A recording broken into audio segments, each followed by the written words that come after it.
यादव कुळातील राजा शूरसेन न्यायी आणि धर्मनिष्ठ होता. त्याचा आतेभाऊ कुंती भोज हा निपुत्रिक होता. माझे पहिले अपत्य मी तुला देईन असे शूरसेनानी त्याला वचन दिले होते. त्या वचनाप्रमाणे त्याची मुलगी पृथा 5 वर्षाची होताच त्याने तिला कुंती भोजाच्या स्वाधीन केले.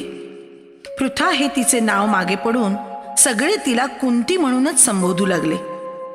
कौशल राजाच्या कुंती भोजाच्या महालामध्ये लाडा कौतुकात कुंती लहानाची मोठी झाली.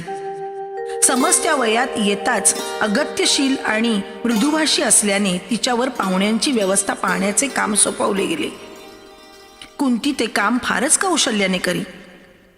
एकदा राजा कुंती भोजाकडे महर्षी दुर्वास आले. एक अद्भुत अनुष्ठान त्यांना करायचे होते. त्यांना हवे नको पाहण्याचे काम कुंतीकडे आले. तिने ते काम तत्परतेने पूर्ण केले. अनुष्ठान पूर्ण झाले तेव्हा निरोप घेताना दुर्वास म्हणाले, अभिसार मंत्राची तुला मी दीक्षा देतो. या मंत्राने आवश्यकता भासेल तेव्हा ज्या देवतेला तू आवाहन करशील ती देवता तुला पुत्र प्रदान करेल. महर्षी दुर्वास निघून गेले.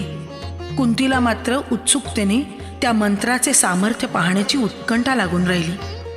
एका प्रसन्न पहाटे गवाक्षातून दिसणाऱ्या लालभडक उगवत्या सूर्याने तिचे मन आकर्षून घेतले.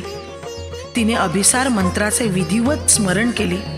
त्या क्षणी प्रत्यक्ष सूर्यनारायण तिच्यासमोर प्रगट झाले. त्यानं समोर बघताच कुंती घाबरली. आपली चूक तिला उमगली. वारंवार नमस्कार करीत ती म्हणाली, प्रभो, केवळ बालसुलभ जिज्ञासेपोटी आणि या मंत्राची सत्यता पडताळून बघण्याच्या हव्यासापोटी मी आपले आवाहन केले.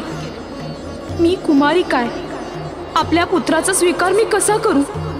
मला क्षमा करा. कुंती, मंत्राचं फल देण्यास मी बांधलेला आहे.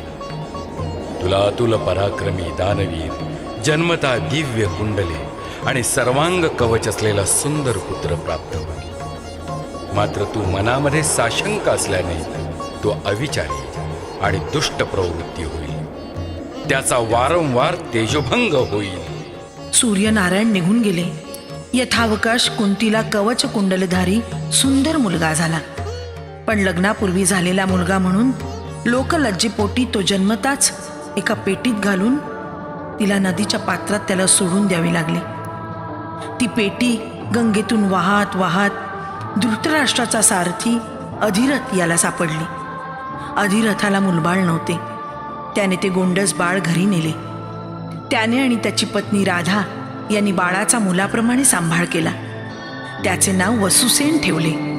तरी सगळे त्याला राधेय किंवा कर्णच म्हणत. हे तुमच्या लक्षात येतंय का मुलांनो?